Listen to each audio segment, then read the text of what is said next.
चालत्या एसटी बसची चाके निखळली। बसमध्ये खचाखच प्रवासी भरून शेगाव स्थानकातून जळगाव जामोदकडे जाणाऱ्या एसटी बसचे कालखेड फाट्याजवळ एक्सेल तुटून अपघात झाल्याची घटना दिनांक 23 डिसेंबर रोजी दुपारी 1 वाजताच्या सुमारास घडली।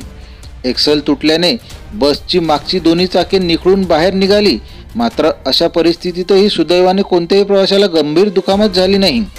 बसमध्ये 90 ते 100 प्रवासी असल्याचे सांगण्यात आले। दुपारी 12:45 एसटी बस क्रमांक MH40N8712 ही बस प्रवाशांना घेऊन जळगाव जामोदकडे निघाली असता वाटेत कालखेड फाट्याजवळ पोहोचल्यानंतर अचानक एक्सेल तुटले। त्यामुळे बसचे मागचे दोन्ही चाके निखळून बाहेर आली। शेगाव आगारातील बसेस अत्यंत जीर्ण झाल्या आहेत। मात्र त्याच बसेस प्रवासी घेऊन रस्त्यावर धावताना दिसत आहेत। त्यामुळे परिवहन महामंडळाच्या बसेस रस्त्यात बंद पडल्याचे चित्र अनेकदा दृष्टीस येत आहे। यामुळे एसटी बस रस्त्याने लागल्यानंतर त्या बसमध्ये कधी बिघाड होईल हे सांगता येत नाही।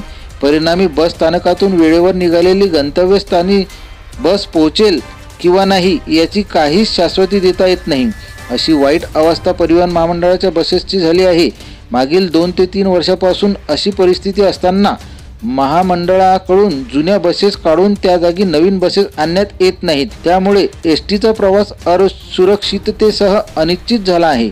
अशा भंगार बसेस झाल्यानंतरही महामंडळाकडून नवीन बसेस आणण्यात येत नसल्याने शेगाव आगाराच्या चालक व वाहक कर्मचाऱ्यांनी काही दिवसापूर्वी पोलीस ठाण्यात तक्रार दिली होती, ज्यामध्ये अपघात झाल्यास त्याला चालक वाहक जबाबदार राहणार नाही असे नमूद करण्यात आले होते।